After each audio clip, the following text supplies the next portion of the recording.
Pessoal, boa tarde. Aqui é a professora Samantha novamente.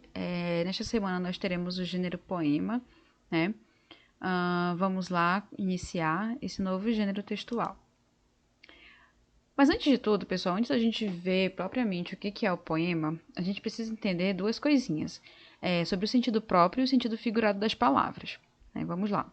O sentido próprio é o mesmo que o sentido literal. Ou seja, o sentido do significado empregado das palavras é o sentido do dicionário.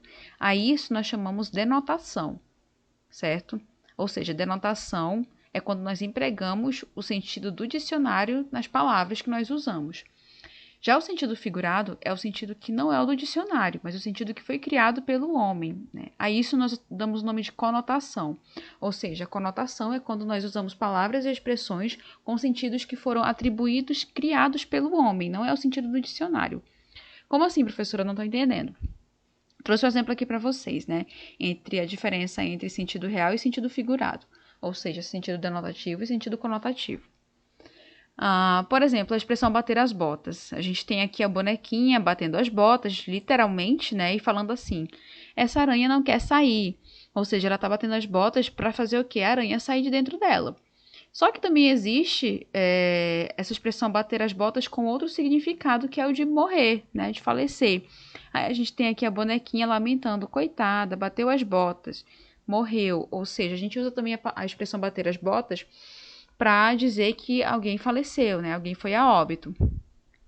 Outra expressão é a expressão dedo duro, né? Aqui o sentido real está sendo expresso aqui pelo dedinho duro machucado, né? Quando a gente causa alguma lesão no dedo, ele fica enrijecido, duro, e aí a gente tem um dedo duro. Mas existe também um sentido figurado dessa expressão, que é aquela pessoa que dedura a outra, né? Um exemplo, quando a mãe de vocês esconde, né, um pote de biscoito, alguma coisa, e diz para ninguém mexer, você vai lá com seu amiguinho e mexe. Aí depois ela pergunta: quem foi que mexeu no biscoito? E o seu amigo de dedura, né? Foi ele, tia. Isso é dedurar. A essa pessoa que faz isso, nós damos a expressão de dedo duro, né? Então, essa é a diferença básica entre palavras e expressões de sentido figurado e de sentido real, né? Visto isso, a gente passa para esse exemplo aqui, também muito bem dado pelo livro Trilhas, na página 42, onde o livro traz um trecho, né, de um poema do Mário Ramagnoli, que fala sobre o livro, né? Ele diz assim: o livro é um farol iluminado que clareia as veredas do presente, um beija-flor de bico perfumado que leva o saber de mente em mente. Isso aqui é o sentido, ele usou sentidos figurados, né, sentidos figurativos para atribuir ao substantivo livro. Ele diz que o livro é um farol iluminado, não que o livro seja de fato um farol iluminado, porque o farol iluminado é um farol iluminado, não é um livro. Só que ele vê dessa forma figurativa, porque o farol, o que ele faz? Ele ilumina, né? Ele ilumina os lugares escuros. E ele vê o livro dessa forma, que o livro ilumina, né, os nossos sentimentos, ilumina o nosso pensamento, né? Clareia a nossa forma de pensar, né? Assim como clareia as veredas do presente. As veredas é o caminho, né? O caminho que nós percorremos na vida, né, presentemente. E aí ele traz também outro sentido, que o livro é como um beija-flor de bico perfumado, que leva o saber de mente em mente. A gente sabe que o beija-flor, ele sai de flor em flor, né, levando nutrientes, o pólen para fertilizar outras flores, né, outras plantas. E assim ele vê o livro como um fertilizante, algo que, como um beija-flor, que sai fertilizando as mentes, as cabecinhas que se entregam à leitura, né, que adentram o mundo da fantasia quando leem. E aí o livro também traz pra gente, depois desse trechinho desse poema, traz o trecho do dicionário sobre o significado da palavra livro, que diz assim, né? Ele traz aqui a separação silábica correta da palavra livro, aí diz aqui qual é a classe gramatical dele, que é um substantivo masculino, e dá a primeira significação, que diz: é um bloco de folhas de papel escritas, normalmente impressas, unidas de um lado e cobertas por uma capa. Né? Ou seja, ele descreve como é fisicamente um livro, né? O livro ele é dessa forma aqui. E tem o significado 2, que é o segundo significado mais usado da palavra livro, que é a obra impressa de caráter científico ou literário, um livro de geografia, um livro de poesias. Ele já usa aqui de forma específica, né? Usando o livro para especificar de que é, que tipo de livro que é. E aí a gente tem aqui o quê? O sentido denotativo, ou seja, o sentido do dicionário, que é o sentido literal, real do livro, e aqui o sentido imaginativo, construído, né, atribuído pelo homem, né, pelo eu lírico aqui especificamente, o sentido figurativo, o sentido figurado, o sentido conotativo, certo?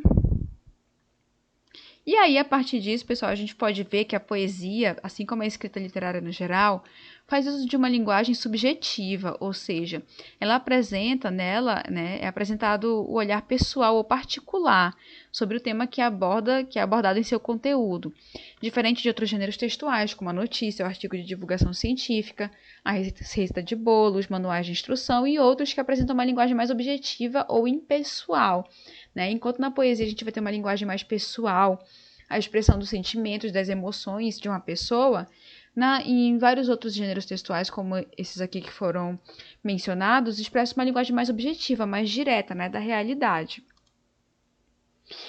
E aí, tudo bem, visto esses elementos importantes, a gente precisa saber o que é um poema, né, e como que é a estrutura dele. Bom, o poema, ele é um texto escrito em versos, né, que é cada linha do poema, e que pode ser organizado em estrofes, certo? Que é cada bloco de versos. O poema busca expressar as emoções e os sentimentos do eu lírico, para despertar a sensibilidade do leitor. No poema, as palavras são escolhidas propositalmente com o objetivo de criar diversos efeitos, dentre esses efeitos, a rima e o ritmo. Pois bem, vamos aqui de parte em parte. O poema, fundamentalmente, né, tradicionalmente, ele é escrito em versos, né, que por sua vez se organiza em estrofes. O que é o verso? O verso é cada linha do poema, pessoal. Cada linha dessa daqui é um verso. Coloquei aqui para vocês. E cada bloco de versos é uma estrofe. Por exemplo, nesse verso aqui, nesse poema aqui, o poema que morreu, que aconteceu, a gente tem 2 estrofes, certo? Cada estrofe é formada a primeira estrofe é formada por 1, 2, 3, 4, 5 versos, e a segunda estrofe é formada por 4 versos. Beleza. Assim como nesse outro poema aqui, a gente tem uma só estrofe formada por 4 versos. Visto isso, a gente tem aqui também o eu lírico. O eu lírico, ele é o pensamento, né, que é usado para expressar esses sentimentos, essas emoções. Por quê? Porque não quer dizer necessariamente que o autor ou a autora do poema sinta ou pense isso daqui, exatamente como está expresso, né? Por isso que é criada a figura do eu lírico, que é para expressar os sentimentos e as emoções que o poeta deseja expressar, né, nessa poesia. E aí a gente tem também a rima e o ritmo. Nesse primeiro poema aqui, a gente vai ver o ritmo, que é marcado pela tonicidade das sílabas. Por exemplo, aqui nesses 2 primeiros versos, a gente tem a 4ª e a 8ª sílaba, né, que são as sílabas tônicas, poéticas e que permitem o ritmo ser atribuído a esse poema. Vamos lá ler. Nenhum desejo neste domingo, nenhum problema nesta vida. O poema parou de repente, os homens ficaram calados, o domingo sem fim nem começo. Né?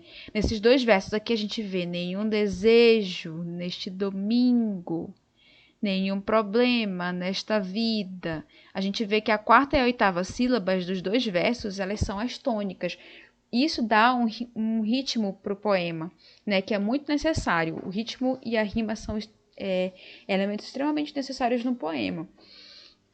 Esse poema aqui específico, ele não tem rima, mas ele tem ritmo. Né? Aí já aqui, o mundo parou de repente, a gente tem a 5ª e a 8ª sílaba, né, como sílabas tônicas poéticas, tanto no 3º como no 4º verso. E cada uma vai montando a sua estrutura, né? De modo que o ritmo tente operar pela qualidade da musicalidade do poema, certo? Já aqui nesse outro poeminha, a gente não tem um ritmo marcado, mas a gente tem a rima. Vamos ler aqui.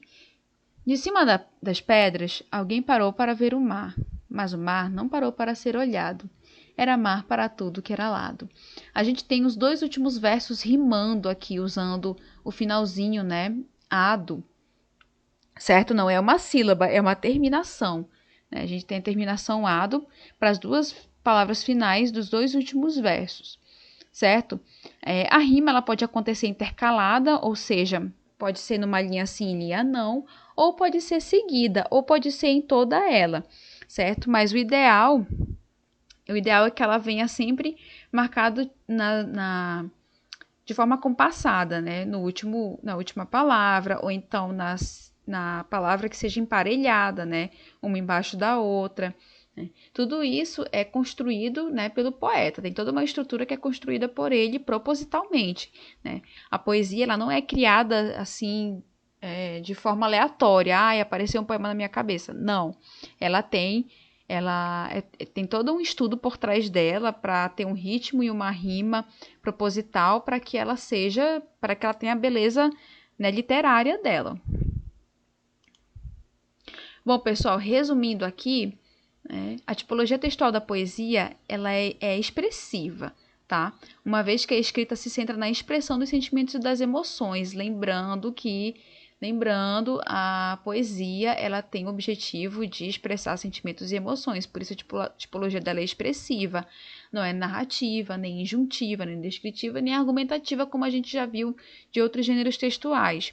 Por quê? Porque a linguagem da poesia é muito diferente, né, da do jornal, da notícia, da receita de bolo, do artigo científico, do conto e do romance de aventura.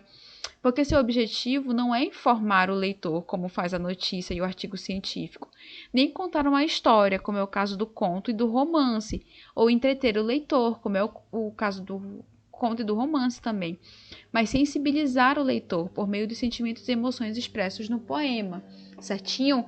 Então a poesia ela é o único gênero textual que é expressivo, diferente de todos os outros que a gente já viu até agora. Certo, pessoal? Por quê? Porque ela tem o objetivo de expressar sentimentos e emoções para sensibilizar o leitor. Gravem isso na cabecinha de vocês, tá certo? Pessoal, obrigada pela atenção. É isso. Fiquem bem e até a próxima.